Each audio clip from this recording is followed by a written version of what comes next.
selfish. What if I told you that one of the most successful NFT collections in the world was pulling off the biggest troll in internet history? No, troll. not convincing people that this ugly shit is art or that it has any value. What if I told you that hidden within Bored Ape Yacht Club was a series of 4chan trolling, racist imagery, and white supremacy dog whistles? And with a deep understanding of cipher and cryptography, the founders of Bored Ape Yacht Club are making a mockery of the entire world, pulling the strings of the global elite, including celebrities, athletes, actors, and influencers. This story is extremely complicated for many reasons. The problem with accepting the truth I'm about to tell you is that you have to have extensive knowledge of 4chan, internet culture, and symbolism to even wrap your head around this and understand the motive. The most important fact I'm about to tell you that you must remind yourself as we go along is that the entirety of Bored Ape Yacht Club is esoteric. By design, it is only meant to be understood by a select number of people with specialized knowledge. And as you can see here, it is considered based when others with that knowledge connect the dots. Almost all of the absurd— Okay, so right off the bat, I can already see where this is going. Okay, so a couple of things. Oh, actually, wait, oh man, like a lot of things here. Okay. Where do I even start? Okay, first of all, it is undeniable that for as long as the modern far right has existed, there has been a concerted effort on the part of groups within that far right to make iconography which is distinguishable to them but not distinguishable to the majority of people, and promulgate it, to make it out there, to make it everywhere, to make dog whistles of everything, to confuse, to obfuscate, to blur the line. The reason they do this is because it's very simple. The reason they do this is because a lot of their upfront ideas are politically indefensible and abjectly immoral. They're horrible. The ethno-states, the mass murders, the deportation, the Holocaust denial, you know, like neo-Nazis, like just opening with that, you're not going to get very far. What you do, though, is you make iconographic elements of your subculture omnipresent, so everyone likes them. This was originally the case with Pepe the Frog, yes, among other things. And then, when you have lots of normies who are familiar with and invested in this iconography and the culture that springs up from it, you have an inroad. Because now, the purest, the most aware, the most knowledgeable group of people who are associated with that iconography will at the very least have connections to its original far-right origins, right?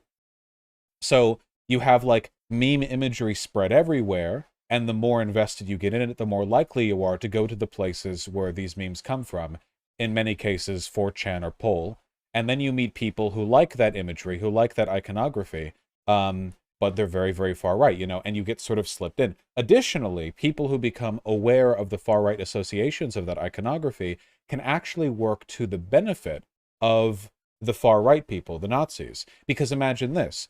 Imagine it's 2017, and people are Pepe the Frog posting back when it is considered an alt-right symbol. And there are lots of normies who just think Pepe the Frog is funny, but then you have the woke lefties come in and they're like, no, that's a Nazi dog whistle. And you, the normie, are thinking, what the fuck? It's just a frog meme. Like, I've literally never seen anything racist about this. What are we, you know? And it makes the left look kind of hysterical because you're not in on the dog whistle. The lefty is, and the far-right person is. You're not, though. It makes the left look kind of hysterical, and, you know, other people are going to go up to you. They're going to be like, yeah, those lefties are hysterical, huh? They just see Nazis everywhere. And some of the people saying that might themselves be Nazis, or at least closer to them than you might be aware of or would like to be. Does that make sense to everyone? That's the process, okay? You get what I'm saying, right? That's what this documentary is going to be about, you know? I've long thought that this, like, this financial adventurism, like this crypto bullshit, has been really attractive to the far right, in large part because it represents a kind of rejection of status quo institutions, and that's generally something that's enjoyed more by the far right and the far left than it is by centrists. And the far left doesn't get involved in financial shit. You know what I mean? Like, if you've got a person who hates the system, they could be a lefty or a Nazi, right? You know, it depends on why they hate the system. But if you're talking about anti-establishment financial investment, Lefties don't do that. Lefties don't get involved in like speculative investment on new currency form. That's not their ball game. So you have a kind of political, like a maverick kind of cultural extremist position that's going to be more likely than not, at least disproportionately occupied by far right people. Oh, one other big thing. Is it not true that a huge part of selling the image of crypto comes down to distrusting the banks? Yeah, I tell you, I'll tell you who distrusted the banks. They distrusted the banks so hard that they did the Holocaust. That wasn't good. You know what I mean? Yeah. Anyway, it's not surprising to me. This crypto shit's long had a pretty big like far right bent to it, but I want to watch the thing. Okay, that's my intro. I'm just saying like that's the setup. Maybe he'll go into it in the video. I don't know. I'm just yeah.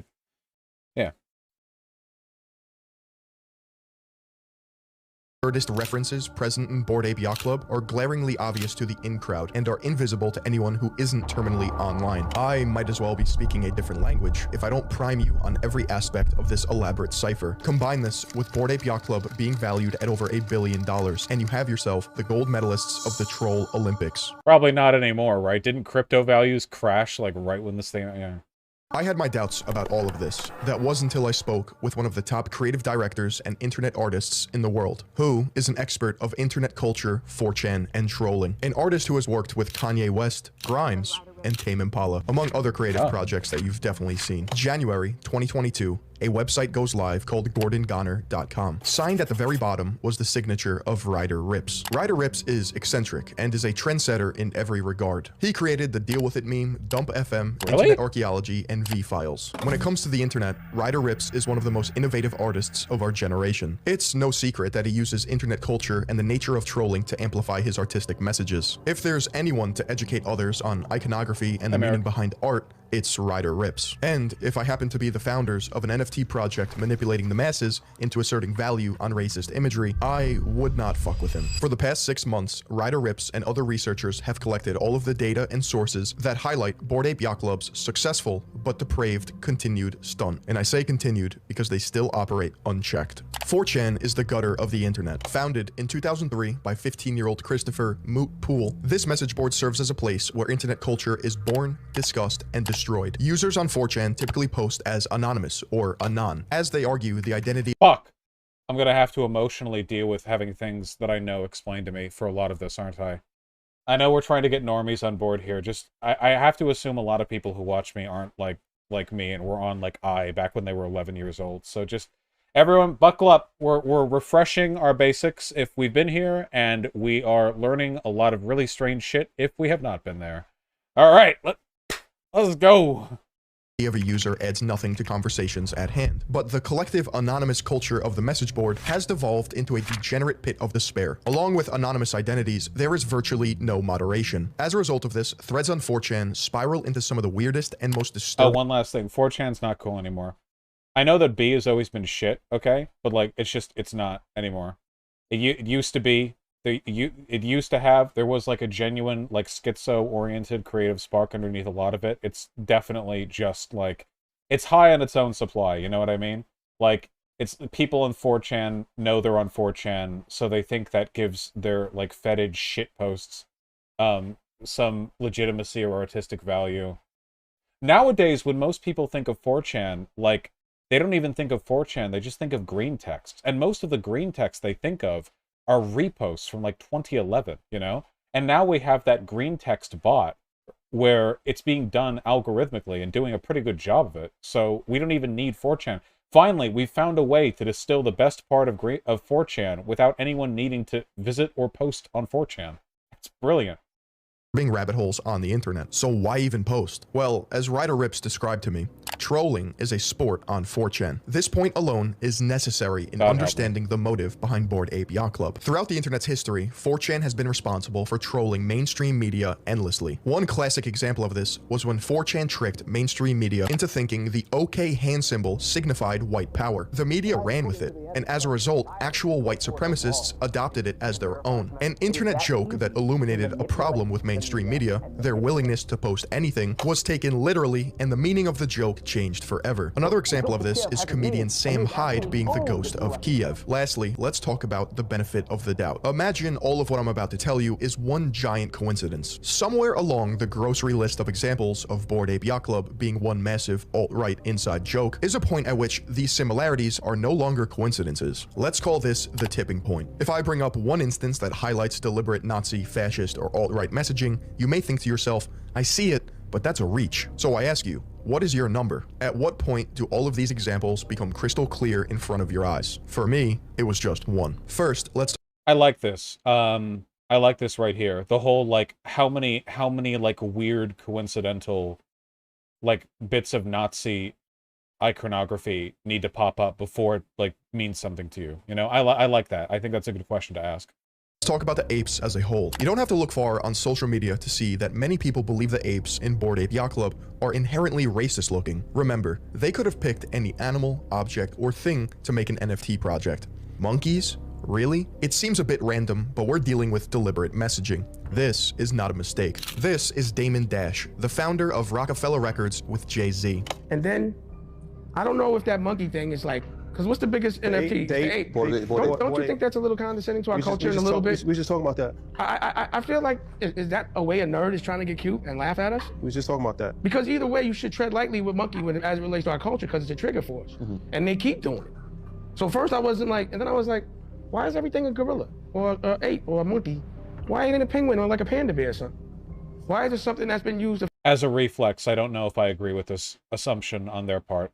Obviously, there's like a lot of cultural baggage to anthropomorphizing monkeys for reasons that you're all probably aware of.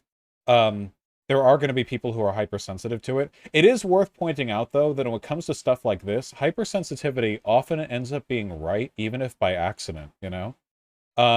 Like, not gonna lie, especially when you're online and you've been, like, watching shit unfold for long enough, sometimes you just get a feeling, and like, after the fact, you get enough puzzle pieces to fit together the story, but right at the moment, it's like, that seems a bit weird, you know? And then, like, yeah. I don't think there's anything wrong with them, like, thinking about it, you know? Like, talking about it? Yeah. No, for sure, Vermin, yeah. You know, disrespect us for years. So I don't know, you know? Yeah. And when language is difficult for a creator, that leaves a lot of room for exploitation. You know, so that means a lot of people that can understand may take advantage of those creators that don't want to understand. Do you guys realize, for the last 2 years, they got black people to invest in monkeys and dogs while making fun of us and taking our money from us? But Doge was going to the moon. When y'all get done, go look at Bored Ape Yacht Club and go see the imagery of how it's connected to Nazism. It's damn near the same imagery, but they know we won't study long enough to say, and now look how many billions of dollars they made off of us and our culture, and then the music industry gonna come in with more NFTs and continue to rob us. All we need is us. The reason people have made this conclusion is because of something called simianization. This refers to comparing ethnic groups to an ape or monkey. Simianization has been used throughout history to put others down in order to dehumanize them. You will see exactly how Bored Ape Yacht Club uses simianization to convey racist themes and undertones. But first, we must understand the culture in which these apes were born. In 2021, Bored Ape Yacht Club was launched on April 30th. Which is the exact day that Hitler died. The launch of Bored Ape Yacht Club was actually on the 23rd with a week-long pre-sale, and they sold out before the 30th. However, they made it a point to tell the New Yorker that it was the 30th. I have shown this picture to various artists. This is Bored Ape Yacht Club's main logo that they use across all of their branding and social media accounts. Not too bad, right? How about now? Most of them laugh uncomfortably in sheer I'm sorry, that's just very funny. This looks innocent, right? How about now? Ugh. Most of them laugh uncomfortably in sheer disbelief. The audacity to do this is mind-blowing. It does not take a genius to see that this Bored Ape Yacht Club logo is a direct copy of the Toten Kaf. Yeah, this is, by the way, this is inarguable. Whatever your position is on whether this is like hysteria or over-exaggeration, this is denying that this is a direct pull is delusional. It's very obviously, yeah. There's no way around that. The skull and bones represents death and was used by both Prussia and Nazi Germany as a military emblem representing death heads. I only mention Prussia because that will play out later when we examine some of the Bored Apes. Both This is his only good evidence in the entire video? Oh, well then I guess we'll see. logos also have 18 teeth. If you're unfamiliar, the 18. alt-right white supremacists and neo-Nazis love alphanumeric code. The number 18 is a symbol of hate. More specifically, it's alphanumeric code for the initials of Adolf Hitler, 1 being A, 8 being H. One thing to note is that both logos Man, is it really 1, 2, 3, 4, 5, 6, 7, 8, 9, 10, 11, 12, 13, 14, 18, yep. 1, 2, 3, 12, 18. Yeah, okay. Yeah, no. Just wanted to make sure. Didn't want to take it for granted.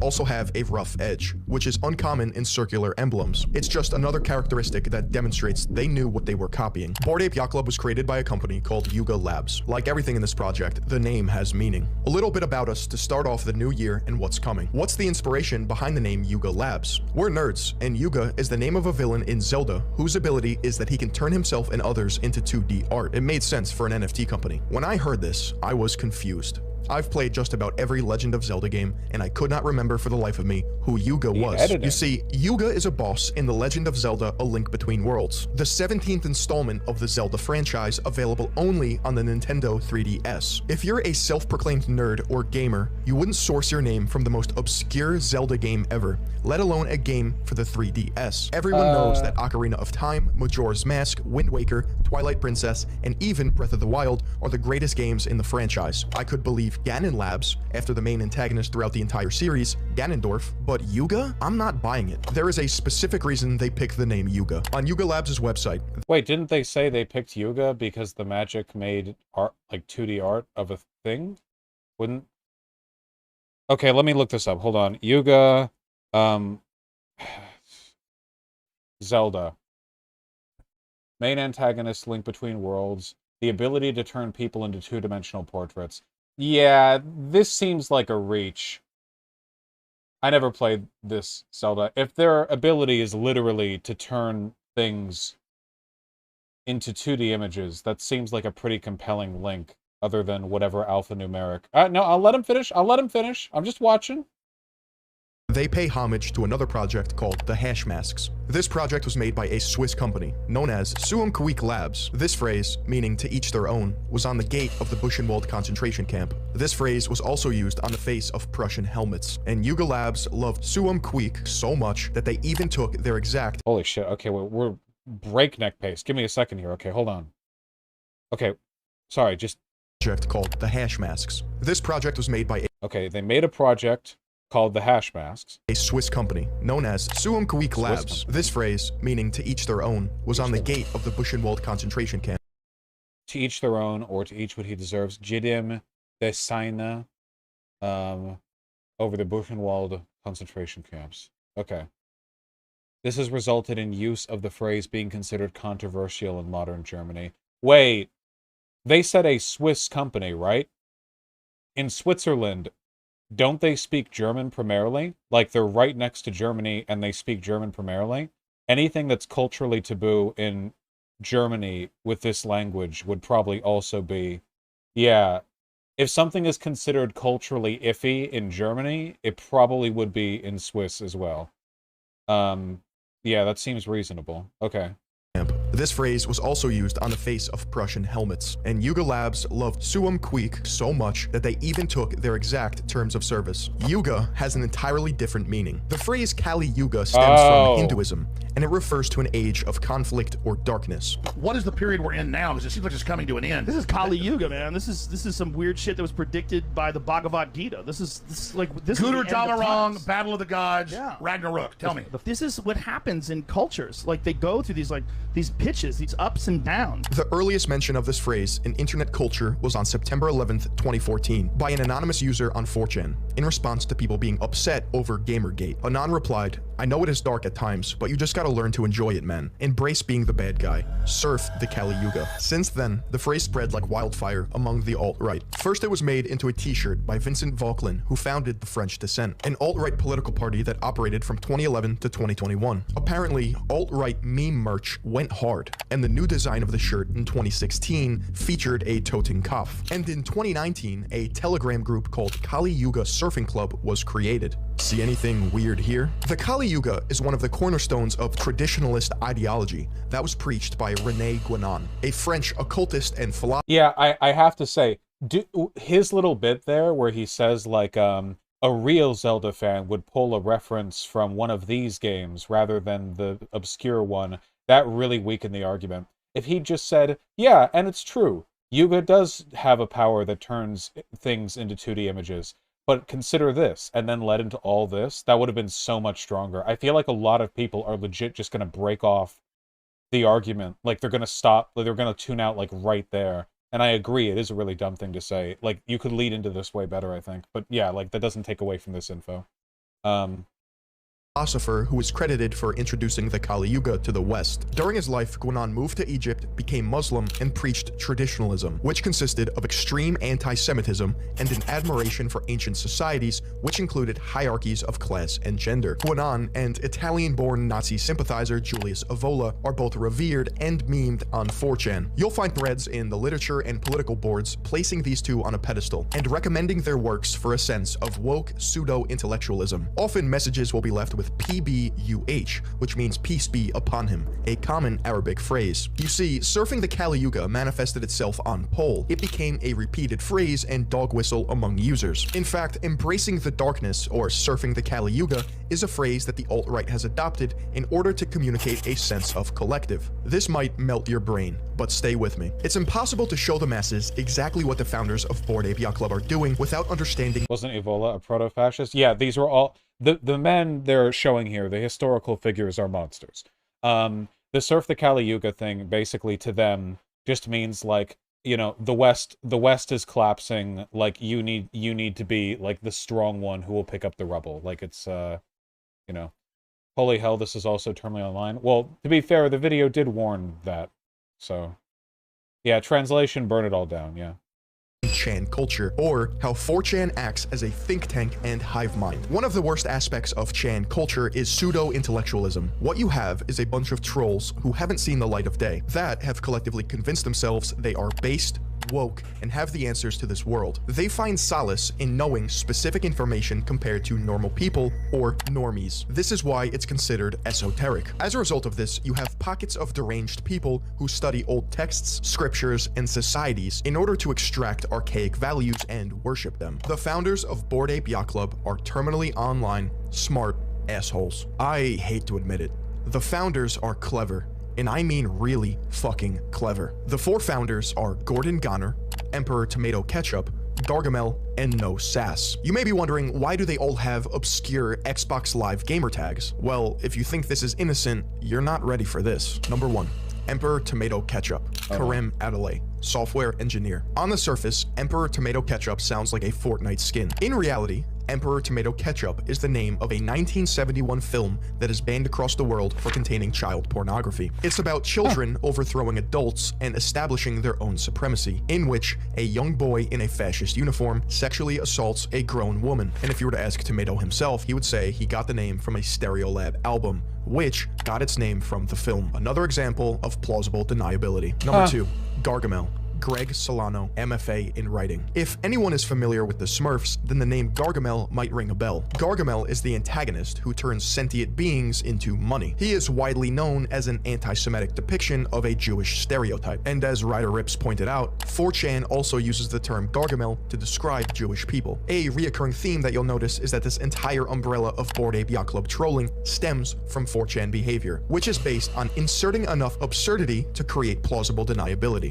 Gargamel is smart, but he's a little sloppy. According to his Reddit post history, he posted a 4chan crypto meme before Bored Ape Yacht Club was even live yet, confirming that he's at least aware of the culture or uses 4chan. Greg Solano, or Gargamel, was a literature major in college and wrote his thesis paper on 2666, which is a book that takes place in Nazi Germany with a main character named after Nazi SS doctor Hans Reiter. He even expressed on his now defunct blog that he wanted to write a fiction novel that blends real history with imaginative events, which is similar to Roberto Bolaño's 2666. This could be a stretch, but I'm reminded here of your writing backgrounds. Do you think there's any parallel between your big conceptual breakthrough to design NFTs for what interests you, not some target demo, and the idea that in writing, sometimes the best stuff comes from channeling what you really want to see, not what some theoretical reader wants? Gargamel says, ever since the Bored Ape Yacht Club, we've seen like 1,000 different avatar collections come up, and a lot of them are really cool. But what we think was special, and what people could kind of read on top of ours, is that we didn't just throw 3D glasses onto apes, and we didn't have a long essay on exactly what this was, but we knew what it was. It's like Wittgenstein's let the unutterable be conveyed unutterably, or Hemingway's iceberg theory. We knew what this Holy fuck, you can these are the perfect 4chan pseudo-intellectuals, dude. Holy shit. You can find them if you go on 4chan. They're all over the place. world was and why the apes are this way, and that somebody else might get a little tingle on their neck looking at it, thinking, yeah, this is kind of different. This isn't just random. In this interview, Gargamel literally just confirmed that Bored Ape Yacht Club is his medium for creative writing. First, the quote is cryptic, but it makes a lot of sense given the context of this project. Let the unutterable be conveyed unutterably. Dog whistles, hidden meanings, fiction writing. Nah, man, they're just apes with 3D glasses. You don't understand crypto. In this statement, Gargamel quotes Ludwig Wittgenstein, an Austrian Jewish philosopher believed to have been the boy who went to school with Adolf Hitler from 1903 to 1904. According to writer Kimberly Cornish in The Jew of Linz, she alleges that Hitler alludes to a Jewish boy who is believed to be Wittgenstein in Mein Kampf. Wittgenstein's entire body of work consists of cipher, cryptology, and solving puzzles, similar to how Bored Ape Yacht Club is one massive puzzle designed. Okay, I don't know how exactly we're framing this, but Wittgenstein is very not. This is a stretch. Wittgenstein is a very influential linguist and philosopher. I don't know. I think the whole him maybe being in school with Hitler thing isn't true. Though even if it isn't true, that doesn't mean that Gargamel couldn't think it's true. It doesn't have to be true for the association to exist. I'll let him continue. Designed to be cracked for the sole purpose of stroking their twisted fanfiction writing boner. Second, he states Hemingway's iceberg theory, which describes exactly what they're doing. Iceberg theory itself is also a 4chan meme. Greg Solano also has written a book titled The Cinematic Art of World of Warcraft. To say he isn't a sucker for fantasy would be a flat-out lie. We know that Gargamel is a creative fantasy writer. We know that he wrote his thesis paper on a Nazi story, and we know that he wanted to create something similar, blending real and fake events. He literally quoted Ludwig Wittgenstein and iceberg theory, confirmed that there is hidden meaning, and that everything is deliberate in Bored Ape Yacht Club. Prior to Bored Ape Yacht Club, Greg Solano even stated he wanted to create a Lovecraftian-themed NFT project. And if you know anything about Lovecraft, he was a notorious white supremacist, often weaving his prejudices as the basis for his stories. The frustration that Ryder Rips and others have felt, myself included, with the public's perception of this criticism is immense. You can't begin to educate people on this when they're too ignorant to realize that— Yeah, okay, the problem I have is that sometimes, like, if you have a bad argument, you shouldn't include it, you know? This is like the earlier thing with the, like, better or more popular Zelda games. The Wittgenstein thing and the Lovecraft thing, like, Wittgenstein's association with Hitler, I don't think that's a good thing to pull. Additionally, with this right now, lots of people like Lovecraft. Like, obviously, yes, he is a white supremacist, but this would be like saying, like, like somebody has a, I don't know, like a Cirque du Soleil, like, banner image for their Twitter profile, and it's like, when Cirque du Soleil was founded by known white supremacist Vanderbieter van Vandersmilt, or something like that, or, yeah, like, I feel if you're being too speculative, it can make it seem like, it's like, well, this person likes this thing, and this person likes, and then so, like, 6 degrees of Kevin Bacon, we're back at Hitler. Yeah, I don't know. Yeah. That they're being played. Bored Ape Yacht Club, in a way, is a social experiment in making fun of people who are easily influenced. But Lovecraft stories were depictions of his white supremacy. Yeah, but that's the thing. Like, Lovecraft has moved beyond Lovecraft.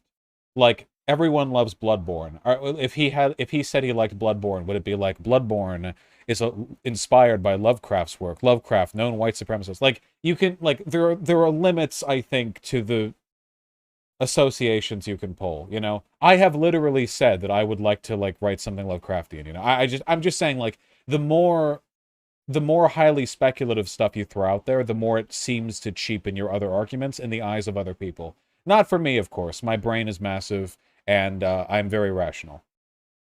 Crypto bros and everyone who sucks off technocrats included. It is a commentary on the number going up forever, or the wag me crowd, which lives by the slogan, we're all going to make it. This is a very real sentiment shared by thousands of people on the internet, which the founders of this project have profited off of immensely. All it took was celebrity worship, proper funding, fueled by a dystopian political agenda to get fascist propaganda on the world stage. Let me be clear, I'm not saying buzzwords just to say them. This is what's happening. 3. Gordon Goner, or Wiley Arano, also a creative writer. The third founder of Bored Ape Yacht Club goes by Gordon Goner, the same name Ryder used for the website, piecing this all together. This was done for SEO purposes, so that when you type in Gordon Goner on Google, Ryder's website pops up first. In an interview with Wiley from 2014, he stated, "The only book that I don't like is Mein Kampf, but I haven't read it." When asked innocently about— Wait, why did they show these? Why did he show this? This made it. The editing made it seem like this was the website. Like his website contains him making an argument that his own thing is racist. up first. In an interview with Wiley from 2014, he stated, "The only book that I don't like is Mein Kampf, but I haven't read it." When asked innocently about books, he resorted to making Hitler jokes. Yeah, there's probably nothing to see here, right? This is just more— Man, I could give that answer, though. Are there any books that you don't like? Yeah, Mein Kampf. Like, yeah, I don't. It's edgy, but.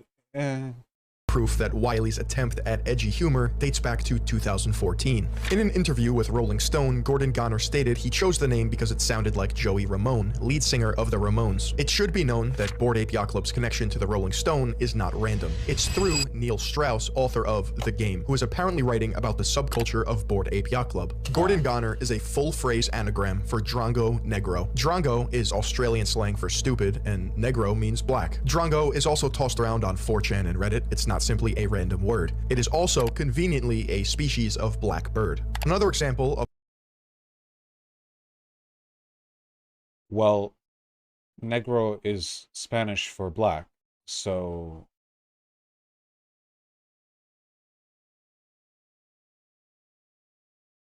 Okay. Of a hyper-specific double-meaning term or phrase in Bored Ape Yacht Club. There's not much else— No, wait, okay. This is not how you would assess the probability of this would only be this would only be the probability you would be assessing if this is the only possible like anagram of a racist thing that you could arrive at, as opposed to like any possible combination of no. Is this person even Australian? The guy? Oh, okay, hold on. A hyper-specific double-meaning term or phrase in Bored Ape Yacht Club. There's not much else known about Wiley Arano, aka Gordon Goner, besides loose leads that allege he's a crypto-fascist, and his dad is literally Don Arano, portrayed by John Travolta in Speed Kills. Both Gargamel and Gordon Goner are writers and creatives, according to the CEO of Yuga Labs, Nicole Muniz. Can you take me back to the origin story of Bored Ape Yacht Club? It was almost exactly a year ago. Garga, who's one of the founders, texted Gordon with, "Hey, let's make an NFT." So Garga and Gordon were both really into crypto. They were really active in the community, but they are writers. That's actually their background. They are storytellers, they're creatives, and so like Who is this? crypto I was this don't thing know. that like they were The video person didn't really introduce her. fascinated by, and they like loved, but they were never able to actively participate in. Right. In There was a term- barrier to entry, Exactly, right? exactly, because it was technical. Yeah. And they're not technical. They're They're writers, they're creatives, they're storytellers. Like that's what they do. So it's entirely critical that you understand the context of anything. So the issue with Bored Ape Yacht Club is that they're not providing any context. The context that they provided is that literally it's meaningless. They said that these are just apes in a swamp who like drawing penises on a penis wall. That's the official story of Bored Ape Yacht Club from the mouth of Nicole, the CEO. Like, that's it. Like, end. Done. Like, there's nothing else. They called me with like, hey, we're gonna do this thing, and like, you know, just explaining the idea. And I kind of giggled and was like, oh yeah, I mean, but people are just gonna draw penises. And that was it. Like, I was just like, I didn't think anything of it. We hung up, but like the stupid thing that I said that I never would have thought about transformed into, well, what if they do draw penises? Yeah. And where do people draw penises? And, you know, it turned into, well, it's a bathroom. Right. You know, it's a toilet stall. And it's a dive bar. And, but it's not a dive bar. It's a yacht club that's a dive bar. But it's in a swamp. And it's gonna be this like future vision of Miami. What? And, you know, it's Is all there a these, gas like, bored leak? apes. This is what it's like talking to like tech people. I swear to God, like tech adventure capitalists or venture capitalists. Yeah. And they just created this like story and this world. Let's play a game of I Spy. The cover of this Rolling Stone art is a direct reference to Hieronymus Bosch, who painted pictures like these in order to hide things in them. Spot the racist dog whistle.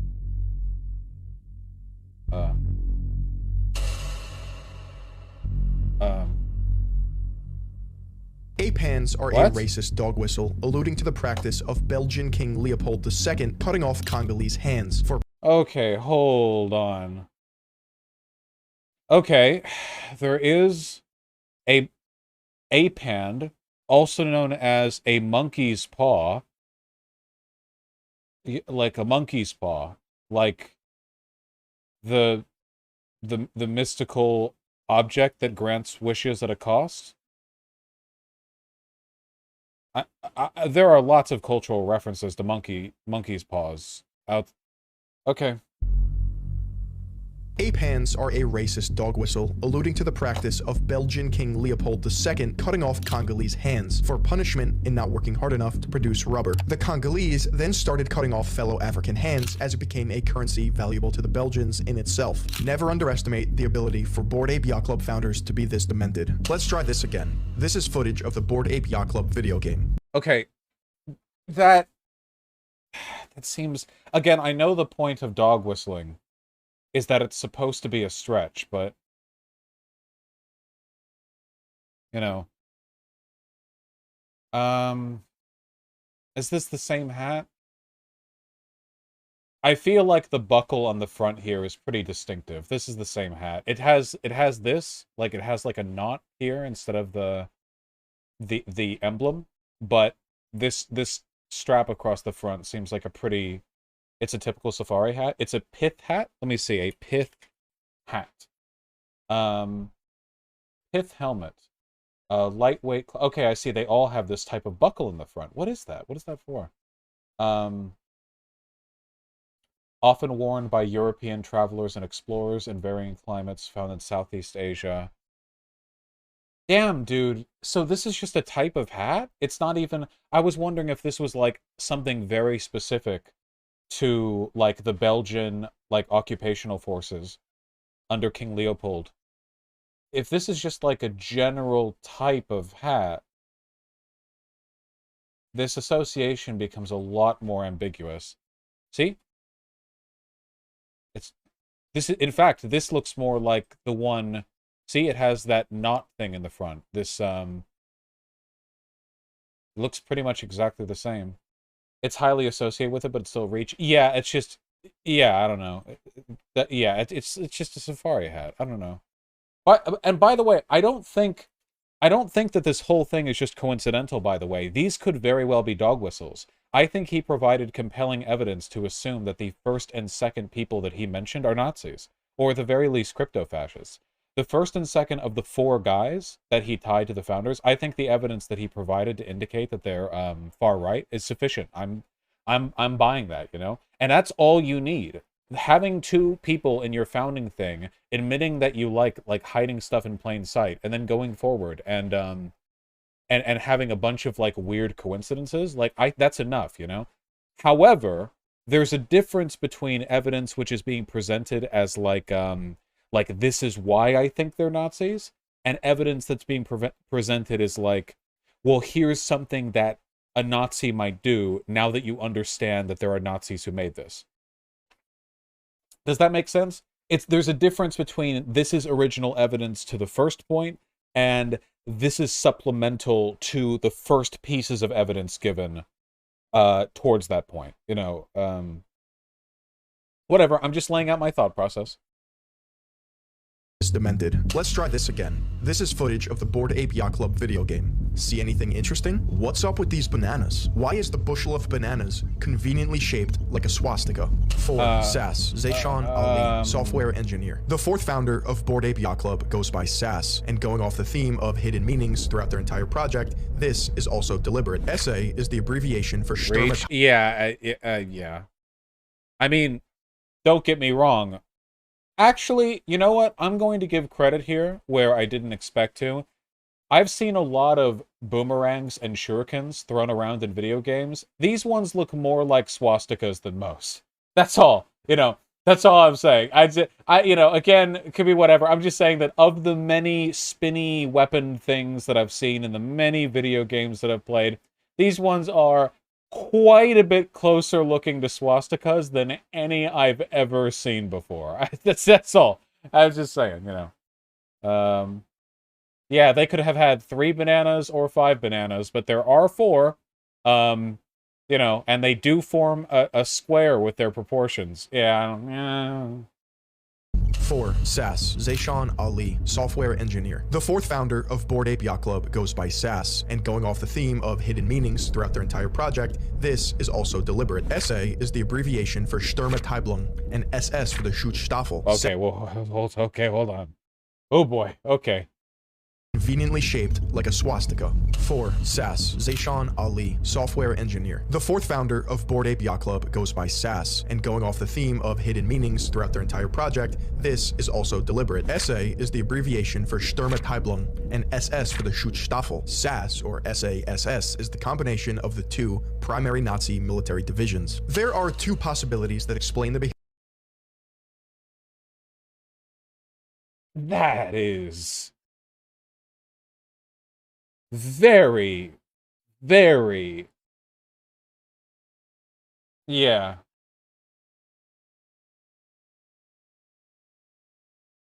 Behavior of the founders. Number 1 is easy. They are neo-Nazis. Number 2 is a bit more complex, and Ryder believes we need new terms to describe what's happening. In other words, this is an internet troll's wet dream. Post-ironic racism on the world stage. This means that this is a meme, but it doesn't look like one because there's nothing to indicate otherwise. This can also be described as— I mean, if you have to do like 100 layers deep to understand some of these references, do they even matter? Obviously, I don't think we should just buy anything, but it is important to do stuff like this. You realize if crypto had taken off the way they wanted to, or hell, still might, you know, people like this are literally going to be the architects of the future of finance if they get what they want. I mean, Bored Ape Yacht Club stuff was being promoted by massive celebrities, you know, very powerful people. This degree of skepticism is warranted because you never want to wake up one day and realize, like, oh, yeah, some of the architects of the global financial system, they were actually neo-Nazis, and this was all a big Nazi ploy, and good luck now, you know. I think that skepticism is important because Nazis, being cowards, don't, like, communists don't do this, okay? Communists will not shut the fuck up. I swear to God. Any, you know, any, like, business venture a communist wants to engage on will be called, like, the People's Unions Republics of the People's Citizens Militia of the... And it'll be all red and gold, you know. We cannot shut up. We're constitutionally incapable of shutting up. But Nazis do love symbology, you know, cryptology, and dog whistles. They do. This is well known. It's been the case for decades, even before the internet. So given that, I think that skepticism is critically important, and please do not interpret my varying levels of acceptance of all these pieces of evidence as an indication that I am disregarding the central premise of this document, nor as an indication, you know, that that I think that you should engage in like unlimited leeway when it comes to you know, looking into these things. Again, like I said, the first two of the four people listed here, as far as I'm concerned, a convincing argument was made for them being crypto-Nazis. As pose law, it's impossible to know if someone is joking unless they add an LOL at the end of a message to indicate how it's supposed to be perceived. In other words, Bored Ape Yacht Club founders are layering on the irony of troll behavior to the point where it's just doomed. The best way I can describe it is beating a dead horse until the horse comes alive again and then dies again from the irony. February 4th, 2022, Katie Natopoulos, a writer at BuzzFeed, wrote an article covering the identities of the founders of Bored Ape Yacht Club. And where exactly do you think she got her information from? Writer rips. However, she stated, Solano and Arano don't appear to have any particular red flags, which, as we know, is a flat-out lie. Pressured by Guy Osseri. Wait, Solano and Arano are the third and fourth of the four people, right? So this one's, they're referring to the third and the fourth one? So wouldn't this kind of be a reaffirmation of what I've said, that the evidence is compelling for 1 and 2, but not so much for 3 and 4? Or is she referring to 2 and 3? I forget the names. I only remember the tags. The ones that I think you could make a good argument for being Nazis are the tomato one, the one whose name is after Nazi child porn, okay? And the second one, the Gargamel one. Those are the two that I'm thinking of when I think like a compelling argument has been made. Flags, which, as we know, is a flat-out lie. Pressured by Guy Osseri, Kate Natopoulos ran a softball story in an effort to save face. The more degenerative side of 4chan, including white nationalists, enjoy participating in the cult of Kek, a metaphorical fictitious religion that worships Pepe the Frog. Cringe. Think of it as a tribe on 4chan who considers everyone else not in the know as normies. They wave the Kekistan flag, which is an exact ripoff of Prussia and Nazi Germany's Wehrmacht symbol. Their mission? Troll the liberals at all costs through meme warfare. By having shared symbolism and jokes, it is a way to communicate or dog whistle to other members that they, quote, embrace the principles of chaos and destruction that are central to alt-right thinking. The term Kek originated from World of Warcraft. When a Horde player types LOL to an alliance, LOL is then translated into gibberish spelling out Kek. This is because the two opposing factions in the game can't communicate with each other unless they are on the same faction. It just so happens that Kek is an Egyptian god that looks like a human with a frog head. Hence, Pepe. And guess what Kek was the god of? Darkness and chaos. Sound familiar? Surfing the Kali Yuga was not the only... This does sound like schizo posting, but this is actually accurate. No, I know it sounds like schizo posting, but having been online for the like development of the whole Kekistani whatever, this actually, all of this may sound completely psycho, but this is straightforwardly what happened. Yeah. So I know, I'm just pointing out, I understand this sounds ridiculous, but yes, no, that is what happened. Yeah, it's not even hidden. That's just what happened. Just okay. Yeah. For innuendo that the alt-right adopted. Yeah, it may sound like schizo posting, but you have to remember that the people on 4chan are schizos. So it, you know, just keep that in mind. You know, this is crazy. Well, so are they. So, you know, it makes a little bit of sense.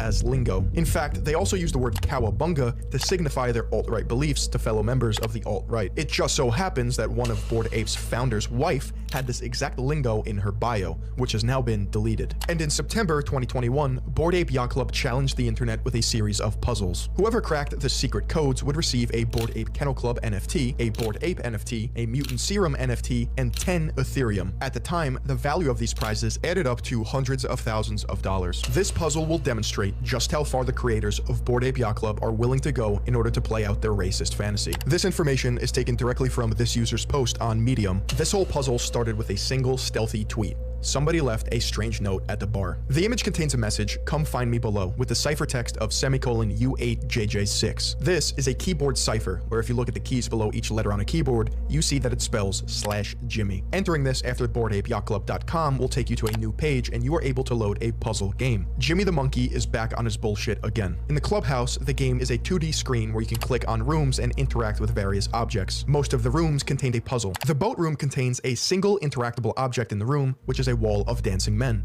If you know a bit about ciphers, it's fairly quick to recognize that this is a dancing man cipher. The dancing man cipher is from Sherlock Holmes. Decoding the cipher reveals the following message: "This isn't a puzzle clue. Suck on a banana, bozo. Love, Jimmy." This seemed to be a troll as it was not used in the final solution. The party room has 2 interactable objects in it. The first object is a dog collar with the numbers 0010 on it. This is just the ID number for the exact NFT that you would win if you were to crack the puzzle. The second object is a party poster containing song lyrics. The puzzle gives a selection of song lyrics sorted in alphabetical order by word, with one of the words being replaced by the word monkey. Solving this puzzle involves taking each lyric word bank, identifying the song, and figuring out which part of the song the lyrics are referencing. You sort each word in that set of the lyrics in ABC order and figure out what word has been replaced with monkey.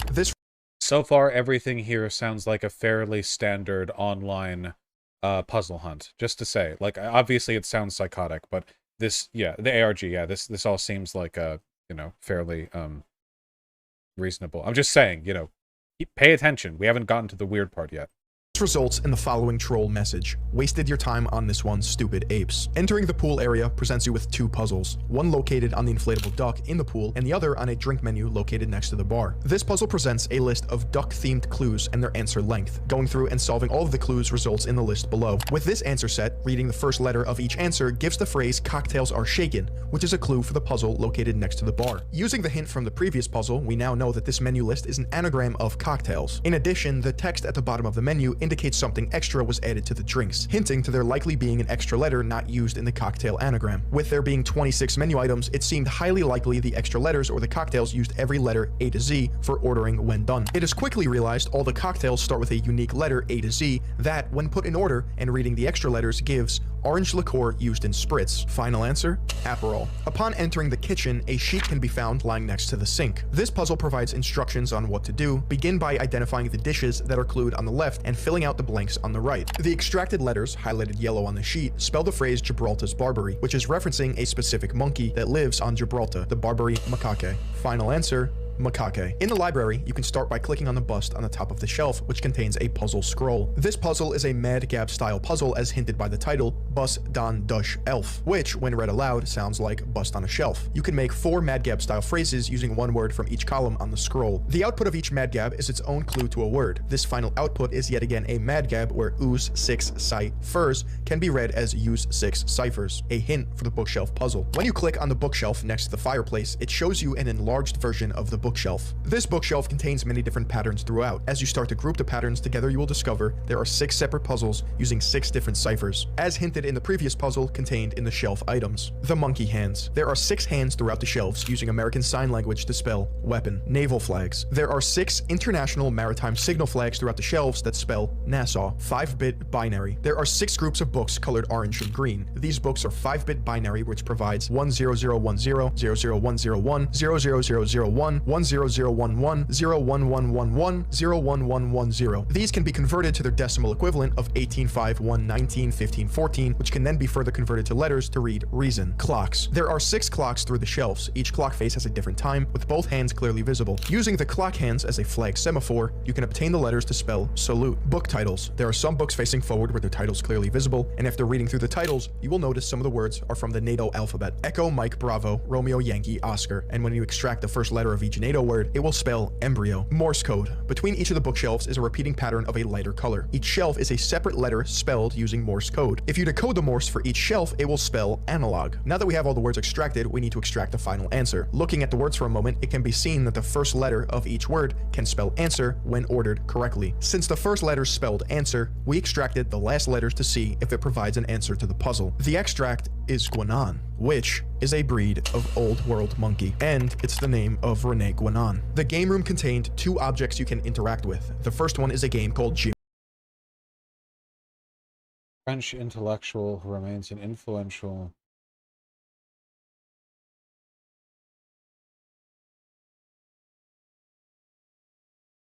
Eastern metaphysical doctrines. The proto-fascist from earlier? Okay, just making sure that I'm caught up. All right.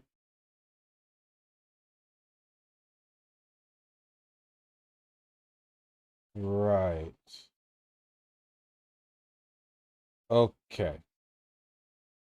The game room contained 2 objects you can interact with. The first one is a game called Jimmy the Asshole, which, after some playing, didn't appear to contain a puzzle. The second one is the game room puzzle. The flavor text for the puzzle is, there are lots of games to play here if you can figure out the rules. It also has some pictures of Hangman and Tic-Tac-Toe. These are big hints for what you are looking for and what the solution is going to be. The solution for this puzzle involved taking each puzzle string and figuring out the puzzle rules that encoded the text. Here is one example. There are a lot of P's, so we want to analyze that first. You start by separating each line by P. We are looking for game-related words, so we can guess the 2 words here are card and canasta. With these 2, we can deduce that the rule for this puzzle is to replace the first letter with P, which can then be reversed from the cipher, which gives the following clue: card worth 50 in canasta. The answer to this clue is Joker. However, we aren't done here just yet. Now we need to apply the same rule we discovered, replace first letter with P, to this answer to get a new answer out related to games. Applying the rule to Joker results in poker, the actual solution to this puzzle line. Here is the rest. Taking the first letter from each solution, you get the following phrase: Drooper's apartment pal. Drooper is a character from the Banana Splits, and his apartment pal is Bingo. Bingo is an ape, so we can confidently determine the answer is Bingo. The attic is one of the more difficult puzzles, and before we dive into it, we first have to talk about the skeleton in the crawl space. The skeleton in the crawl space has a bunch of 3-letter phrases and some numbers, with the flavor text of NTH plus EAT. We know that we're trying to combine the phrases to spell. Okay, I admire the effort that's being put into recreating these apparently quite difficult puzzles. I will say, however, that even having been told about all of them, my dog whistle alarm isn't really ringing that at all. I mean, you had a type of monkey who shared a name with the fascist, but apart from that, yeah, my I guess dog whistle alarm, yeah. Words with the numbers most likely being the length of each word. There's really no approach other than maybe looking up words that start with or words that end with, but the best place to start was realizing that NTH and EAT were clued as being connected and could spell N, the, at. After that, it is mixing and matching until you get something good out. The output you get is Anastasia Steele really loves the hexes used in the attic. This is a reference to Anastasia Steele from 50 Shades of Grey, which is referencing that the hex color codes in the attic are gray codes. This is basically a second hint for Bought It, which you can see in the attic section below. The attic starts with an image with some pixels and flavor text about having to feel your way around. Yeah, is all this gonna be like making the N-word? Like hundreds of thousands of people online spent weeks like cryptographically decoding this gigantic puzzle, and they're like, N! You know, like 2 days later, they're like, I! They're all sweating, just like slowly assembling, whatever.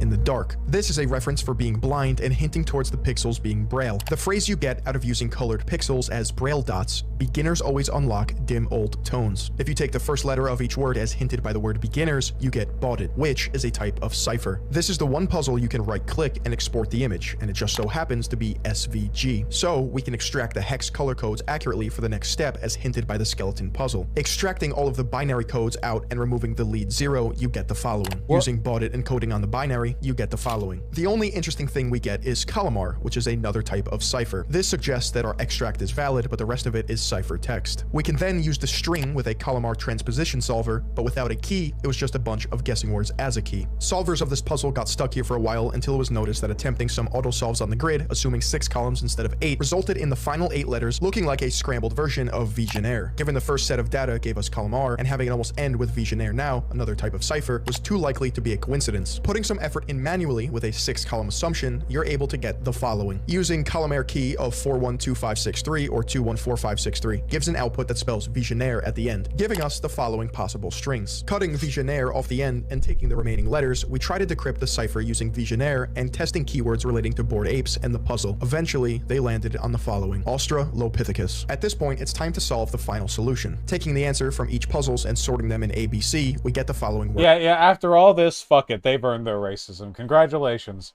This is the highest effort racism that has ever been attempted. You did it.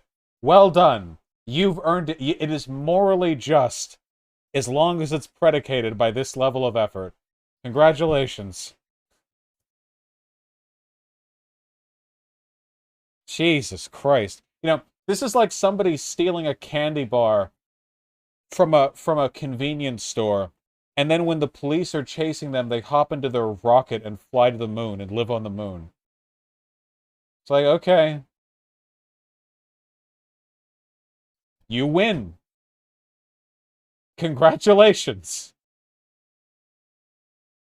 Words: Aperol, Australopithecus, Bingo, Guinan, Macaque. If we examine the answers, we can extract even more information about what they mean. Aperol is an orange liqueur that only got popular after World War II. This answer is different than all the others, considering it is a drink that is meant to be ingested. Going off that theme, perhaps this is a metaphor for taking the red pill, as it sometimes appears red in color. Aperol also just has the word ape in it. Australopithecus. Of all the different possible answers they could have chosen, they landed on Australopithecus. Here's a little anthropology for you. In 1931, Ludwig Cole Larsen joined the Nazi Party and later undertook an expedition to German East Africa in search for a primitive man. In 1938 to 1939, he discovered Australopithecus afarensis at Laetoli without realizing the importance of his find. Ludwig attempted to prove that all people have a common origin, but that African people remained in the state of primitive men, while the Aryan race had developed. Such scholarship was at odds with most anthropological concerns of the day. Okay. Hold on. Let me just... Anthropology for you. In 1931, Ludwig Cole Larsen joined the Nazi Party and later undertook an expedition to German East Africa in search. Okay, I didn't know that Germany had a colony in 1931.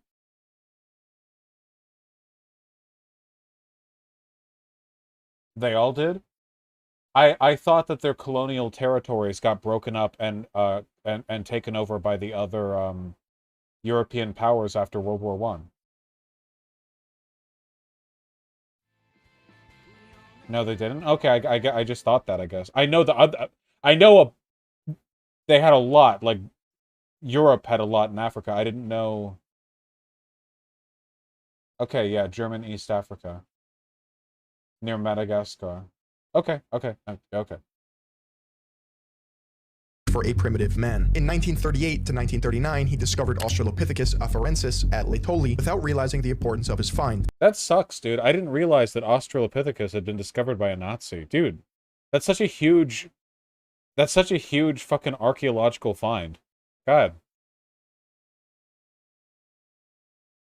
Ludwig attempted to prove that all people have a common origin, but that African people remained in the state of primitive men, while the Aryan race had developed. Such scholarship was at odds with most anthropological concerns of the day in Africa. He then later lost his position as professor in the course of the denazification after the war. Cole Larsen is not highly regarded amongst contemporary East Africanists. Bingo. Bingo the gorilla is a major yet final antagonist in the 2019 direct-to-video horror comedy film The Banana Splits movie. Bingo and his friends are animatronics created by Carl to entertain children as the Banana Splits. However, after the show is canceled, Bingo and his friends start a killing spree. You want to know something even creepier? What? Bingo only has 3 lines in the movie. I wonder how the show's gonna end. Time's almost up. Time's almost up. Bingo's last and most famous words. The only words Bingo ever says sounds just like accelerationism. Oh, that's a bingo. Is that the way you say it? That's a bingo. You just say bingo. Bingo! How fun! Guinan has double entendre.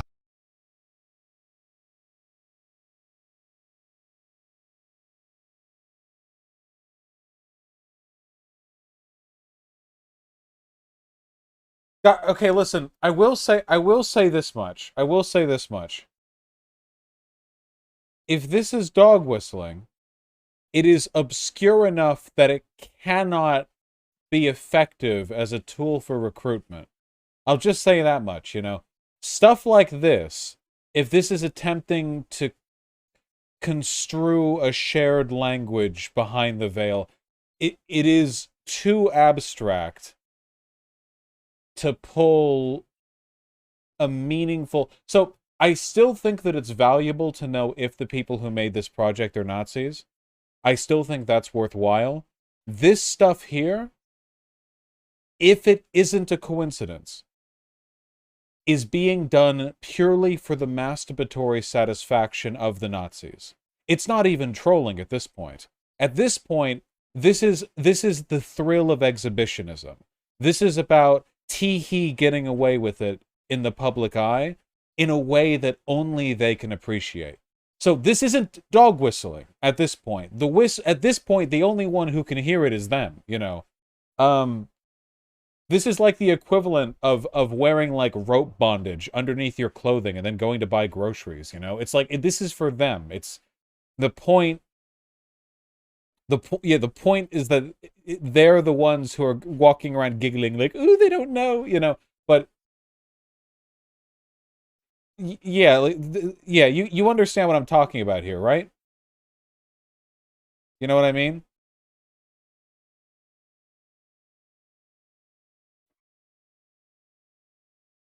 Would you put it past them though? No. The problem is when we're reaching references this abstract, they are not possible to make strong prescriptive arguments for.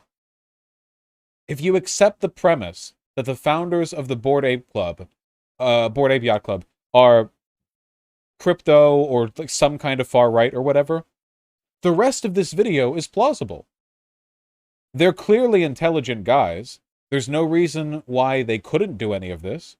And it wouldn't be out of line for the kinds of people who like cryptography and trolling to do something like this.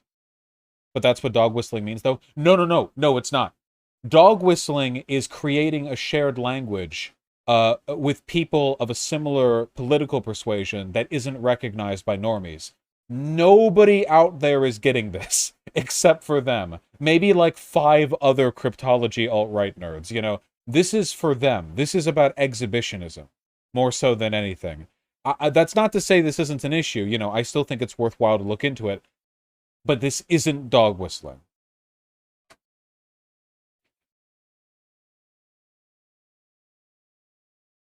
Yeah, like, to give you an example here, and this would be like, imagine if Tucker Carlson were to engage in this level of abstraction while signaling racism, you know?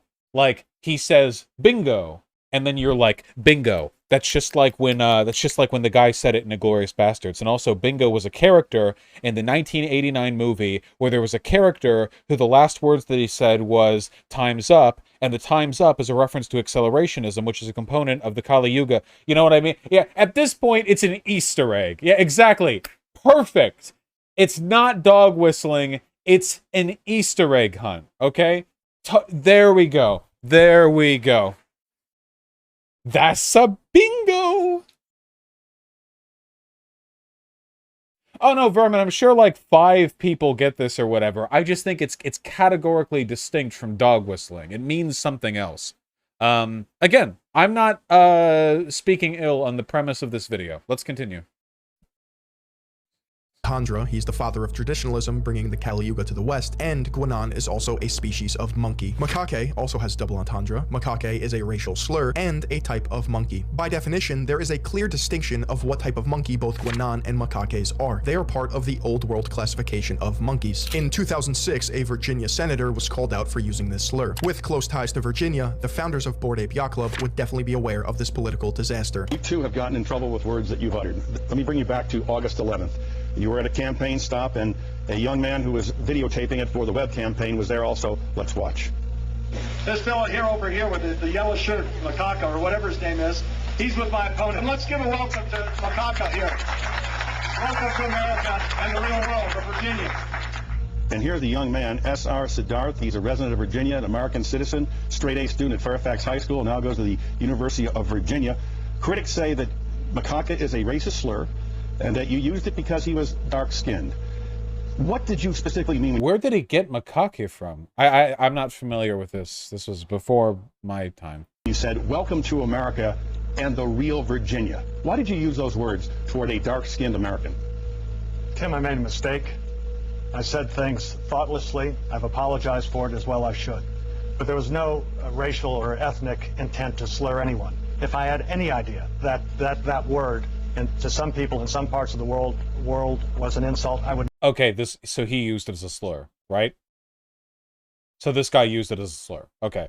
Yeah, he doesn't have an alternative explanation. He just randomly pulled out, like, an ancient slur, you know? Like, with no other... you know? Yeah. Okay, well... This is the first I'm hearing of it. Yeah. I'd say this might be another Easter egg, folks. Never do it because it's contrary to what I believe. Well, where did who I it am. come from? It must have been in Oh, your just made consciousness. up. It's just made up word. My theory Literally, just made up, you know. is that the primate answers of this puzzle are a direct reference to the founders of the project, and Aperol could be seen as the red pill. The Boogaloo Boys were born on the weapon board of 4chan, known as K. Think of them as paramilitary incels, or Chan LARPers. They can be classified by their Hawaiian shirts and absurdist meme styles to make anyone who calls them out look insane. It can be a very effective tactic when trolling. This Bored Ape Yacht... Whoa! Was that a drum mag? Insane. It can be a very effective... Whoa! It looks like a drum mag.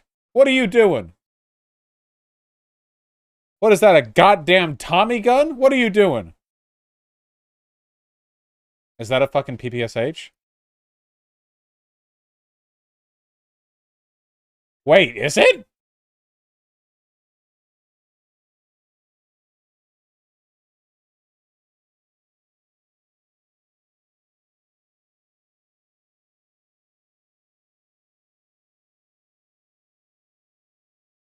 A groove in the center of the drum mag.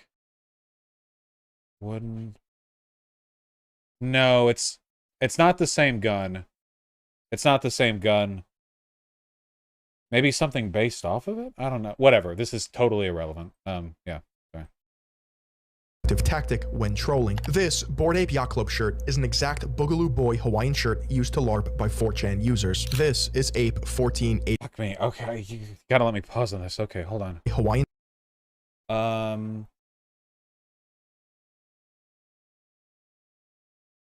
That does look like exactly the same shirt.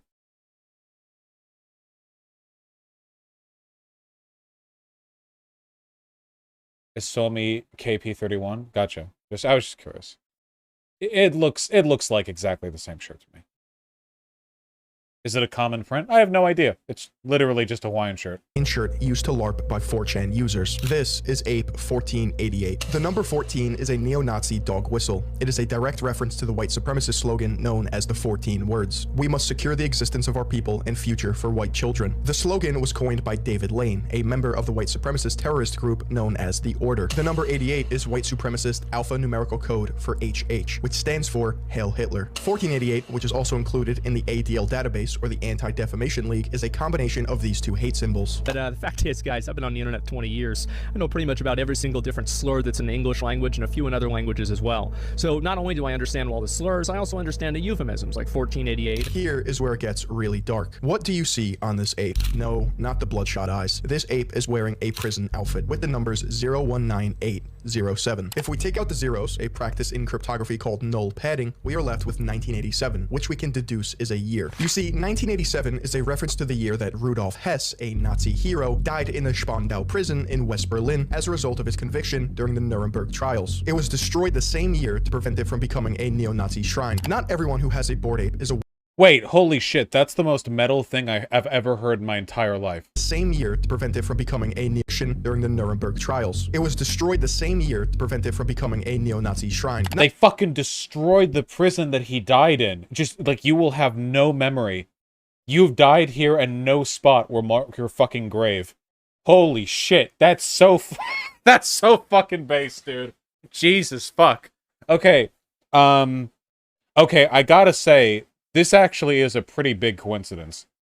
The idea, the 1488 code having what seems like a pretty plausible reference to this, maybe? Yeah, trials. It was destroyed the same year to prevent it from becoming a neo-Nazi shrine. Not everyone who has a Bored Ape is aware of the inherent racism. Let me point your attention to the sales activity tab. If someone is selling an ape, they set the price. Interestingly enough, there is a pattern of selling apes for variations of 88 Ethereum, ending prices in 0.88 or 0.14. This is a cut and dry example of esoteric racism. Ape 6969 features the same prison jumpsuit and a...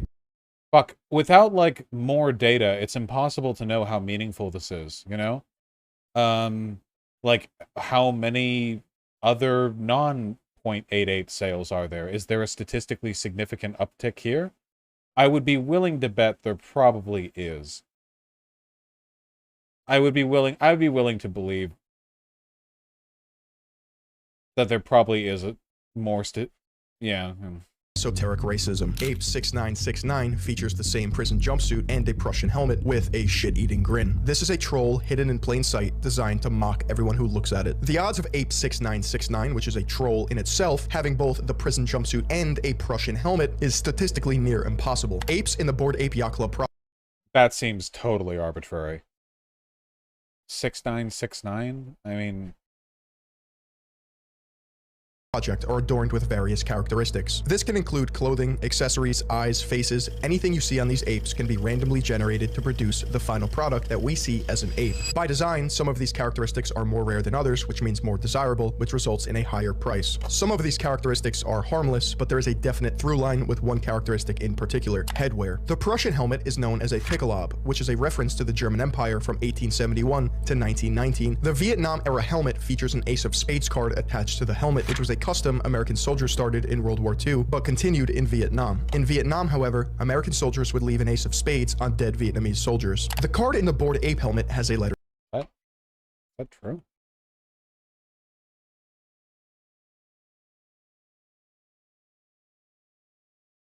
In Vietnam, the Ace of Spades was thought by some to put a scare into the superstitious enemy and were left behind on dead enemy bodies after a firefight.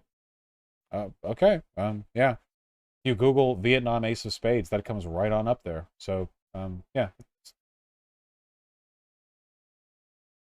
J on it, which would indicate a Jack of Spades, not an ace. The founders of this project are not sloppy writers and wouldn't get history wrong if it meant they could include yet another racist reference. Maybe this explains it. Based on a 1938 decree in Nazi Germany, every Jew in Germany had to carry an identification card marked with J for Jewish at all times. The sushi chef headband is a Japanese headband known as a hachimaki. Hachimaki can have different Japanese characters on them to mean different things. There are 6 variations that are the most popular and commonly used. Bored Ape Yacht Club went with kamikaze to indicate Imperial Japan's suicide pilots. A sushi chef would never wear this headband. The safari helmet is a British or European pith hat used by the British Empire in colonizing Africa, and Belgium in the Congo led by King Leopold II, who, as you know, cut off Congolese hands. The kami hat is known as a ushanka, and with the sickle and hammer it represents the Soviet Union or the USSR, worn during World War II while Russians were commanded by tyrannical leader Joseph Stalin. The fez is a potential reference. Oh man, feeling that applied to a lefty icon does kind of put into context how vague these parallels are a little bit, doesn't it? You know, like Yusanka associated with Joseph Stalin is like, okay, I mean, I know it is a little bit, but I thought the USSR wasn't leftist. Perceptibly leftist, you know what I mean. They weren't socialists. They're a part of leftist canon, whether I like it or not. I mean, Stalin was a fascist, though. Okay, yeah, I know that. Just, whatever, just continue.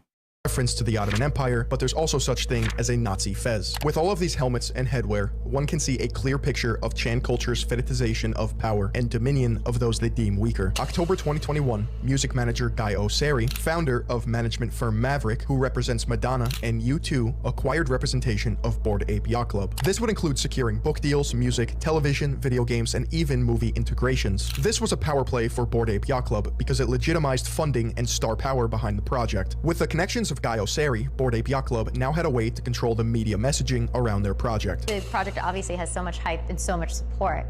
There's also been criticism. Some people connected some of the images to racist tropes. I'd love to give you the opportunity to respond to that criticism. It's apes, because aping in is very much a nod to this community, to crypto enthusiasts, to people who aped in early. So the story is about them. One of the founders is Jewish, one is Turkish, one is Pakistani, one is Cuban. Guy Oseri, who's one of the partners that came in later last year, is Israeli. I myself am Cuban, and I'm actually first-generation American. The idea that we're neo-Nazis or alt-right is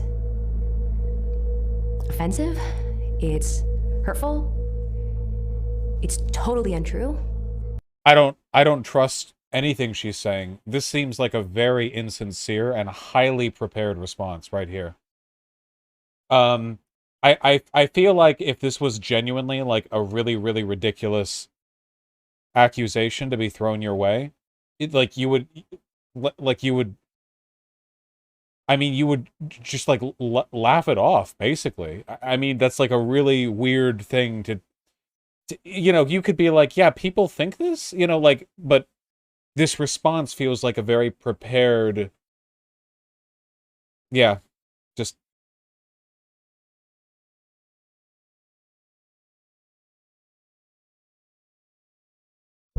That's really personal to you, that criticism. The idea that you can't be racist, or even ironically racist, because you're ethnic is the saddest excuse I've ever heard. And this interview is bought by Guy Osseri. Here he is, pictured with the founder of D3, and this woman looks oddly familiar. Guy Osseri is even referred to as the fifth ape, a reference to the fifth Beatle. When Ryder launched GordonGoner.com, Guy Osseri went off the deep end. Ryder Rips described to me a 2-hour phone call consisting of Guy Osseri screaming at him to stop digging into the project. After Ryder explained the symbolism to Osseri, he replied with, "Who am I to judge what art is?" And remember that Rolling Stone interview I mentioned? Gordon Goner stated, "Are we the Beastie Boys of NFTs? Because right after our initial success, it felt like the Beastie Boys going on tour with Madonna. Everyone was like, who the fuck are these kids?" The Rolling Stone article then states, funnily enough, Madonna's longtime manager, Guy Osseri, signed on to rep the foursome about a month after Goner made this comment to Rolling Stone. It's just so ironic that Bored Ape Yacht Club would go on to partner with Madonna's manager, Guy Osseri. Here's the family tree of Bored Ape Yacht Club. Greg Solano and Wiley Arano are from Miami. They met later in life at a bar arguing about literature. Karem Adelaide and Zayshan Ali went to University of Maryland together. Greg Solano also attended University of Maryland, but would go on to get his MFA at University of Virginia. The P.O. Box of Yuga Labs is in Alexandria, Virginia. The CEO of Yuga Labs, Nicole Muniz, went to high school with Wiley. Mark Andreessen is the funding. Guy Osseri is the management. Holy shit, that head.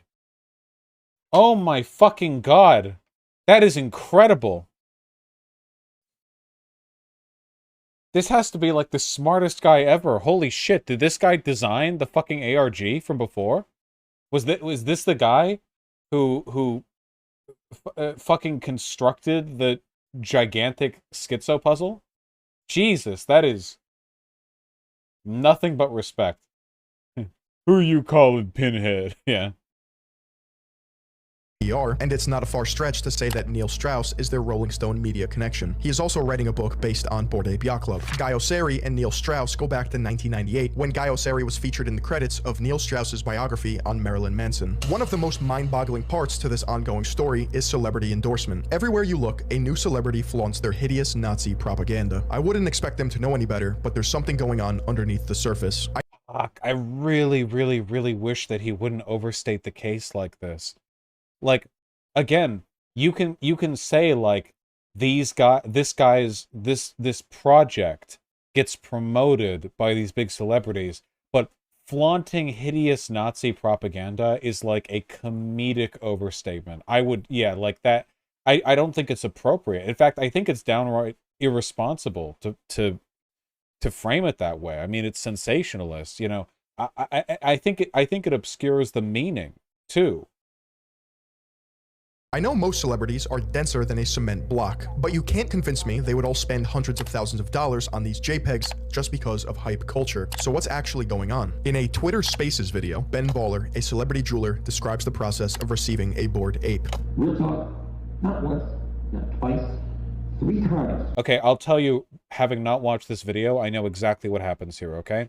They're either given these Bored Apes for free, for promotional purposes, or they have people in their team who are more young and tech connected than they are, and these tech people are like really trying to sell them on getting on this new wave of popularity. You know, the celebrities do not give a shit and they don't know anything. This is just one of a 1,000 esoteric financial investments that their team handles for them, that they think they might be able to get some publicity off of. I've been offered a Bored Ape through movement.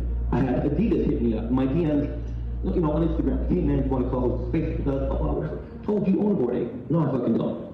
You know, hit me up. And it's just, I don't know what it was, but the fact that some of these super top tier all-star NBA players have them, and I was like, this is all cap. I mean, at the NDAs, they try to send my agent and shit too, you know. I mean, there's definitely NDAs and everything there, but I'm you know, positive there's, you know, something. No, what I'm saying is for me, if I was to accept You know, they wanted you to not disclose that they wanted you to not disclose that they had purchased the ape for you. Yeah, yeah, see. They wanted to seem like you bought it for yourself because you liked it. Which you know what the craziest thing about that is that a lot of celebrities who are going into this, they're probably just stoked to get the ape, and they don't even realize a lot of them probably don't consult their legal and shit like that beforehand. But they're actually asking you to commit fraud on their behalf. That's right. MoonPay has celebrities sign NDAs or non-disclosure agreement contracts revealing how they received the ape. I just got my first NFT. Oh, you did? What was it? Through MoonPay. Okay. MoonPay, which is I did my homework. Okay. MoonPay was like PayPal but for crypto.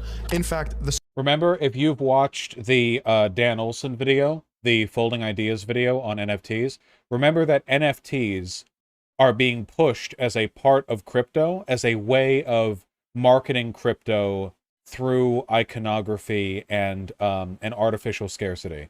So crypto on its own is just a speculative investment, but NFTs have images and ideas and potentially partnerships that you can sell or at least advertise.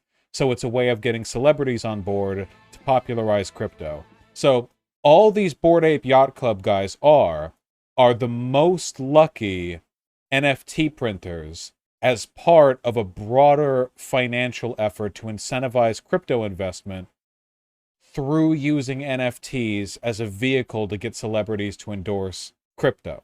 You understand? We're only like 3 rungs up on a very tall ladder. It's a big world. To this day, I don't know what the difference is between crypto and NFTs. NFTs are just you just have a file. NFTs are just it's a computer generated thing that you have sole access to. You get a receipt to a link to a thing for $5 billion. Okay? Yeah, it's the link. Yeah, it's crypto, on the other hand, is like the whole blockchain, cryptocurrency thing.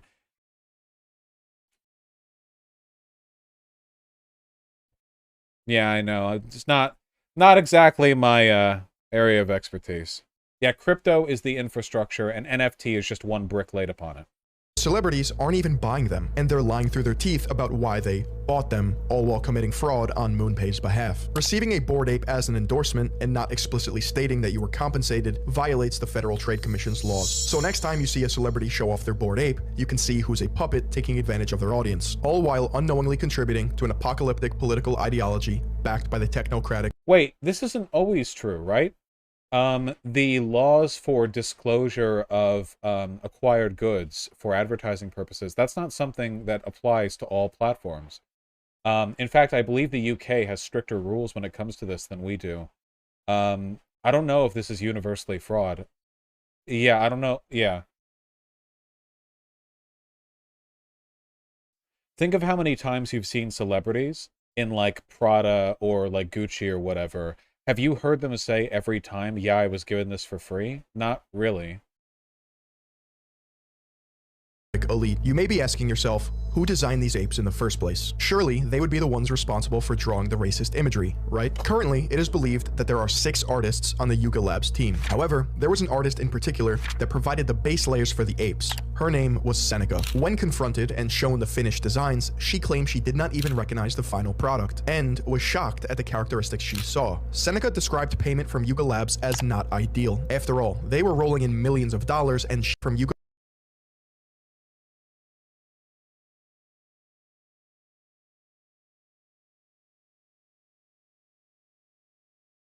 Okay, this guy DM'd her directly.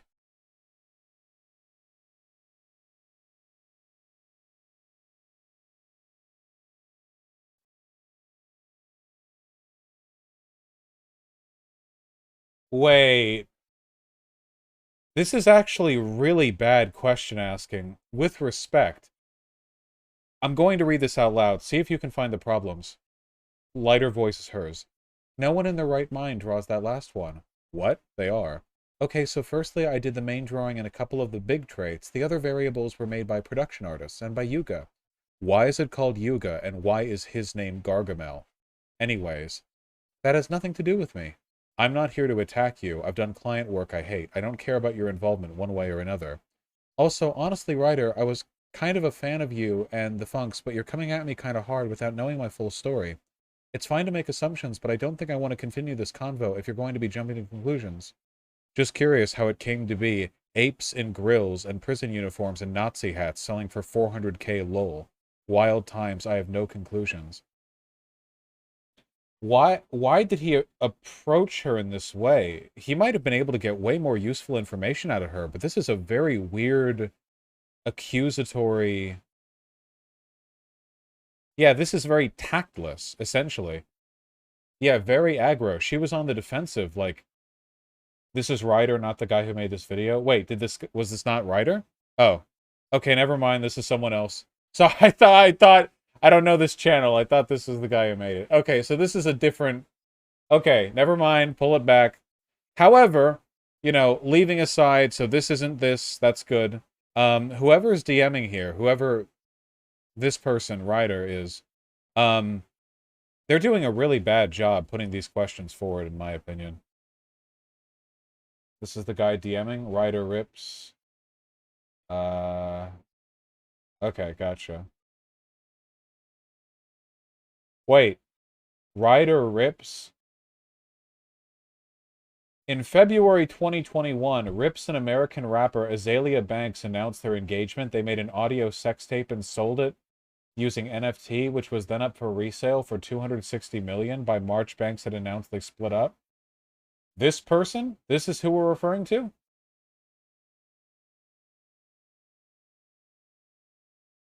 I don't know if that's true. This person does seem to be close to NFTs, though. Pretty sure, yeah. Ryder Rips, Bored Apes, and owning an NFT. Okay.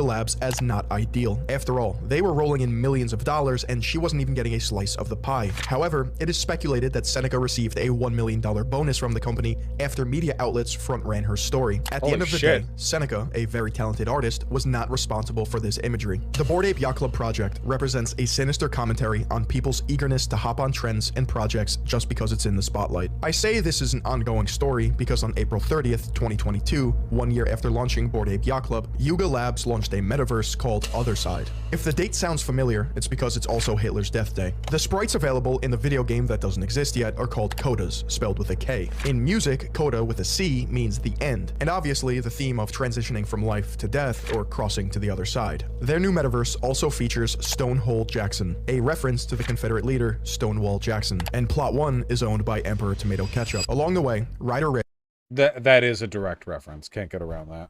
Was able to open the eyes of thousands of people by organizing the information and explaining the full context to the best of his ability, knowing all too well that the barrier to entry of this information is diving down the deep rabbit holes of white supremacy, the alt-right, and 4chan. But now, one thing's for certain. He was correct in telling me that Bored Ape Yacht Club is the biggest troll in internet history. Now that you know everything there is to know about Bored Ape Yacht Club's cute little social experiment, what can we do about this? Well, as it stands right now, the founders of Bored Ape Yacht Club operate relatively unchecked. That's because there's no real pressure. Their tactic of using plausible deniability and dumb excuses to deflect from the truth is about to change. Nicole Muniz, I really hope you had no idea this was going on. And if you didn't, that means Vaush, end it. Oh no, is bad stuff coming? Oh no, no, no, no. Your business partners strung you along because they think of you as a normie. It's unfortunate if you got roped into this. Guy O'Sari, we will not be silenced. That's all I'm gonna say. Gordon, Garga, Tomato, and Sass. I also think these guys are pussies. Like, I think they're feckless for doing this. It's like, they are, bro. It's like, go fucking do, like, why are you making this girl you went to high school with speak for you on tape? I want every celebrity, actor, athlete, and influencer to burn their fucking ape. I want to make such a fucking shitstorm that everyone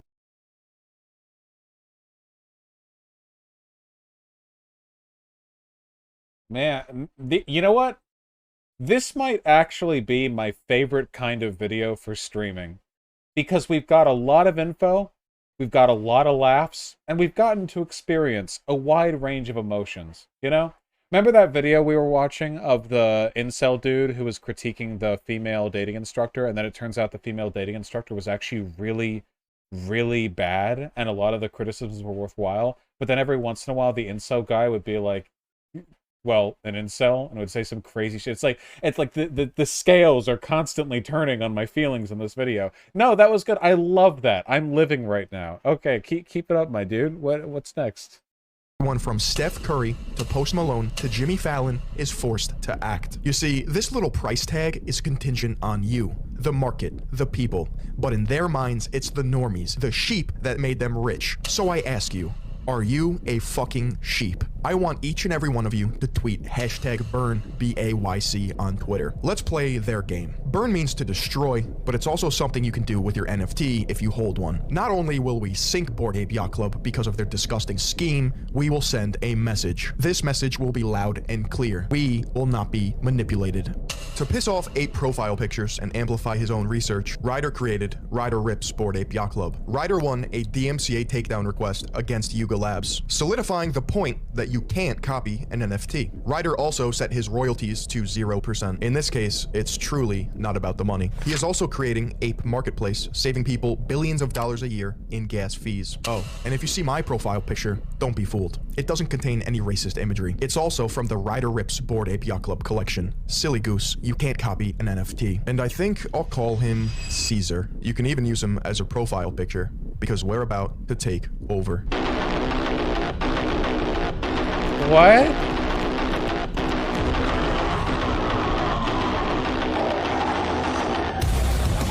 Don't copyright me. Wait, why would a movie where the monkeys win be the thing that you would want to cap off your video on how the Bad Ape Yacht Club is bad? What? Isn't this them winning? Because he also has a monkey NFT? Okay. Please end the thing. You're gonna get me copyright strikes. Please. Stop! Stop! Holy shit! How'd you get all this approved? Does the whole end? This is like several uninterrupted minutes of a movie. Aber wenn Sie, meine Herren, glauben, dass ich deswegen Berlin verlasse, tun Sie, was Sie wollen. Oh, okay. That last like 5 minutes were just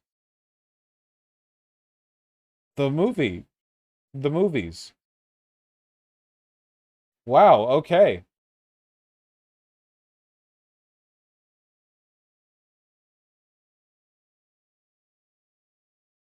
Wow. That. Okay.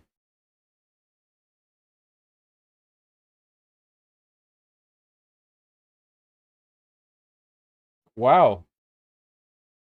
A response from the founders. Oh. They dignified this.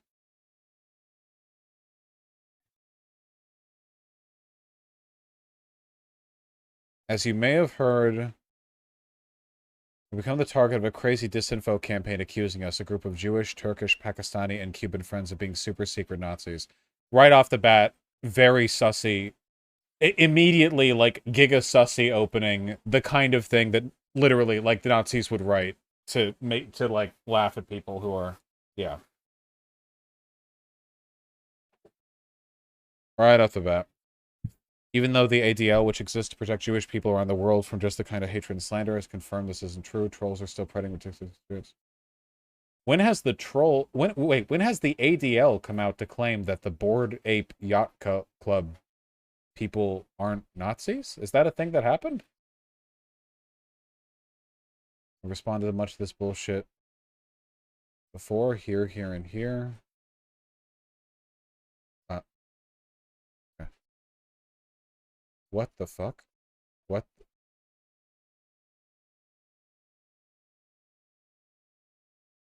Okay. What the fuck is this, Jenny? Okay. I just want to live.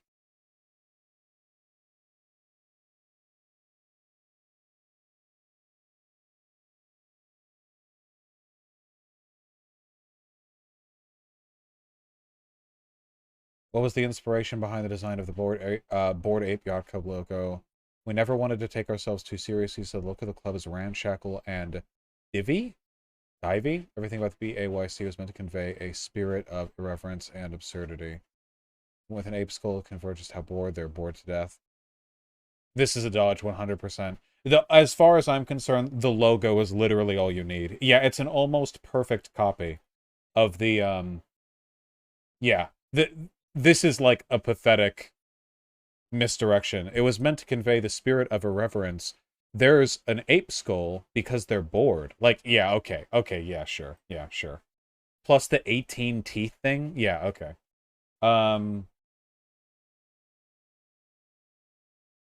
What is this? Let me just read the damn thing, okay? So without further ado. Why does our NFT collection feature apes? This isn't really a relevant point that was brought up. What was the inspiration for the design of Bored Ape Yacht Club logo? Okay. Wait, they just copy-pasted from the Twitter. We never wanted to take ourselves too seriously, so the look of the club is Ramshackle and Divey. This is a copy-paste. This is literally just a copy-paste. Lowe's Gordon's email designer. We worked on the logo, laying out our inspirations, punk, streetwear, skate references, maritime flags and pennants, old yacht club flags, etc. Bored Ape Yacht Club.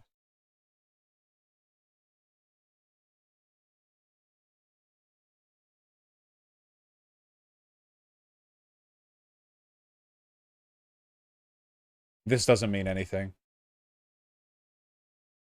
Showing an email where you're like, well, here's some ideas I have, doesn't disprove the idea that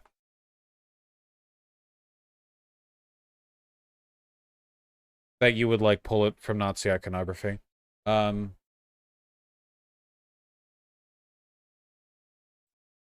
Okay.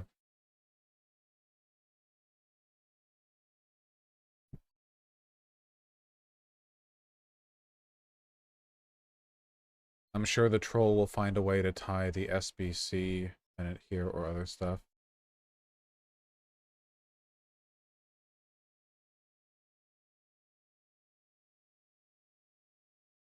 No, I don't believe this, not for a second. This is completely made up. They're lying, flat out.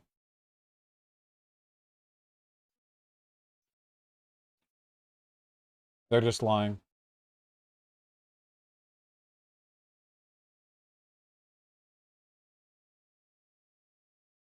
You can't get there from this. There's nothing maritime about this, apart from the fact that it says Yacht Club. The frayed edges in the official design, which is not at all common. Like, how do you get that? Yeah, I want it to be a skull in the center of, like, a life raft, and then, but nothing maritime remains. The fact that, like, the text is curved in the bottom and top, just like it is in the original Nazi symbol, but especially since, keep in mind, the twin lightning bolts here on the Totenkampf, the SS, that is an abbreviation. Like, remember? The SS, the Stoffel, whatever, their secret police, the higher up, BAYC, Bored Ape Yacht Club. It serves the, not only does it follow the same, like, typographic design, the type of lettering is the same in terms of, like, linguistically what it conveys. And then it's like, oh, well, it's a circle, so it's like a life raft. No, I don't buy it for a second. Nope. Nope! No, I don't buy it. Bullshit. I don't buy that for a fucking second. The Nazi Totenkampf is one very specific graphic design of a skull and crossbones, and the monkey skull resembles it in no way, except insofar as all skulls resemble each other to a certain degree. Wait, this is from the guy from the ADL?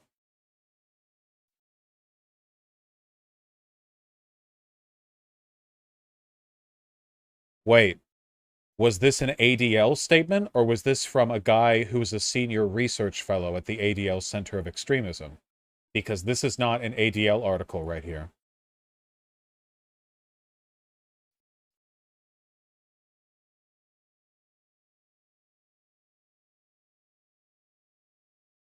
Yep, this is not an ADL statement. This is just one person who's a research fellow at the ADL saying this in an interview with Input Mag. And by the way, saying something that is patently objectively incorrect, by the way. The idea that the only visual similarities between these two right here is the fact that all skulls kind of look the same. This is like a laughably, objectively incorrect statement. You know, insofar as a statement can be said to be objectively incorrect when we're referring to similarities in appearance, this is objectively incorrect. Ridiculous.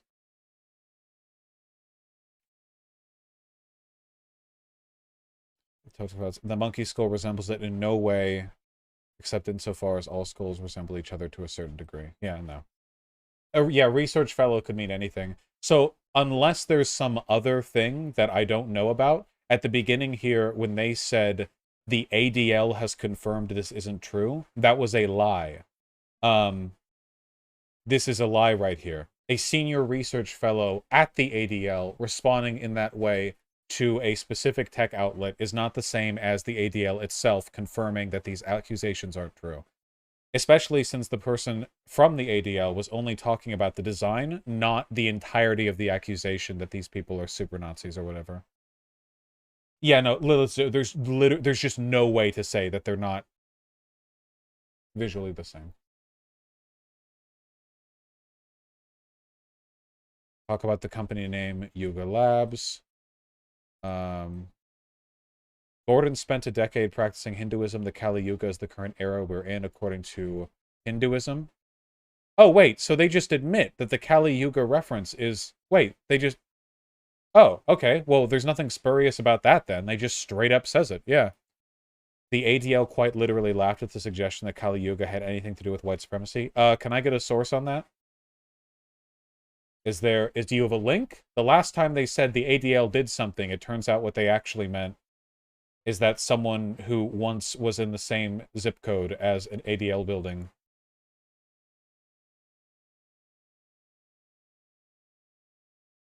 Does this mean that Seth Green is a Nazi? Yes.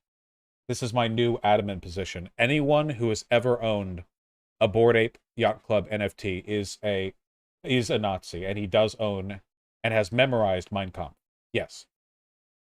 That is definitely the thing that I believe. Does anyone know about like an ADL article that's an effort to exonerate? Hold on. ADL Bored Ape Yacht Club? Is there some broader thing? No! If you look up ADL Bored Ape Yacht Club, you get a Protos article, the Input Mag article that we already looked at, bitcoinist.com, and so on. Where's the ADL statement? And guys, isn't hiding behind the alleged exoneration of the ADL exactly something that trollish Nazis would do? It's the exact same way you have Nick Fuentes talking about how he's a Hispanic and therefore can't be racist or whatever. It's the like thinly veiled, coquettish, haha, teehee, you can't catch me. You know what I mean?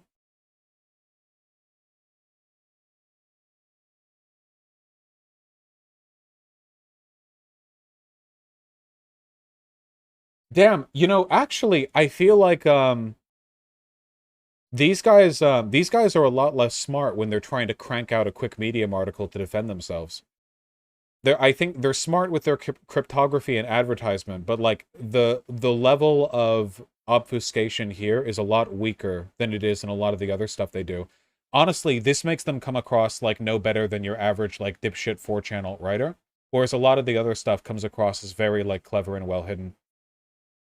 I suppose that's the kind of spurgy behavior you would expect from computer nerds who aren't very good at like press statements, but are very good at cryptography.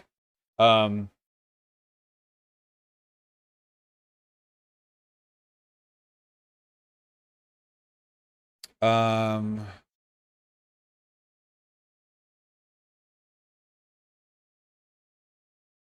Tomato Ketchup is the name of a Stereolab album. Good record, ranked 51st on Pitchfork's lab of 90s best album. Tomato has been an avid vinyl collector. The Emperor Tomato Ketchup thing could possibly... It's possible that it's not something, but it probably is.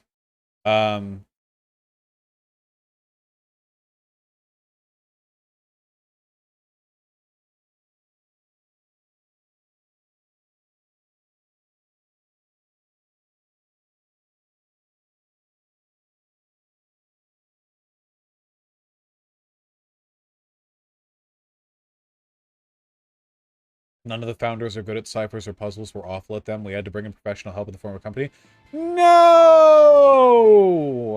They didn't even do the cipher crafting. They hired a company to do it. Ah. Well, now I don't even know what these guys are good at. Damn it.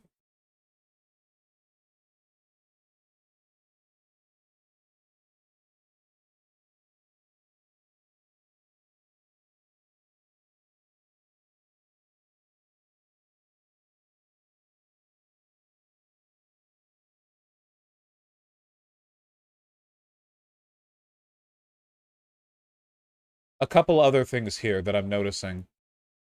First of all, in spite of the fact that they are responding to a video that explicitly says that hiding behind your ethnicity is not a defense against being a neo-Nazi or a white supremacist, they keep referencing the ethnicities of the people involved here.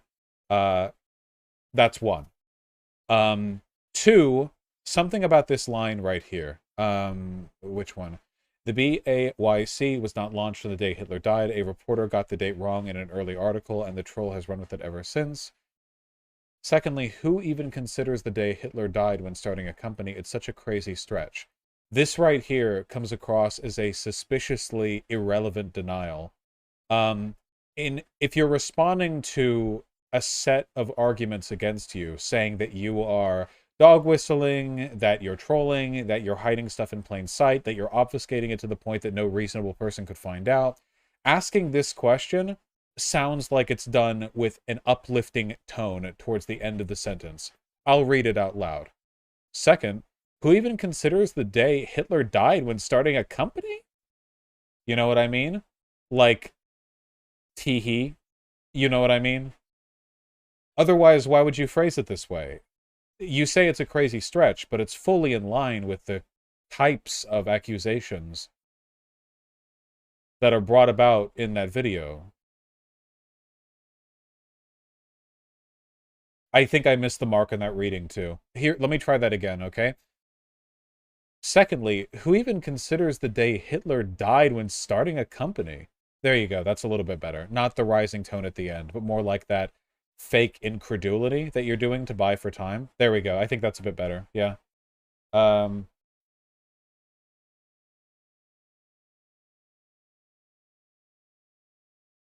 Yeah, I don't know. Overall, we think it's crazy these conspiracy theories have been able to proliferate. It really shows the power a demented troll on the internet can have. Ah, dude. They're totally jerking off here. 100% they are. Yeah. These accusations are crazy. It really shows you how far people will go to spread misinformation. It just makes you wonder how many people are out there spreading crazy stuff under everyone's nose. Yeah, serial killer talking to local media vibes for sure. Yeah. Yeah, okay.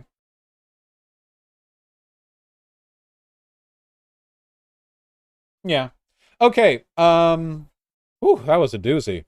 My final ruling, my personal final ruling here, I have no idea if any of these guys are crypto Nazis or whatever. I am exceedingly confident that at least a few of them are, at the very least, like right adjacent internet poisoned 4chan edgelords who get off on the idea of, you know, ambiguously spreading far-right iconography in a way that is abstract enough that it couldn't reasonably come back to them, and isn't really even being done for political purposes, like to spread the word, but is rather being done so they can masturbate.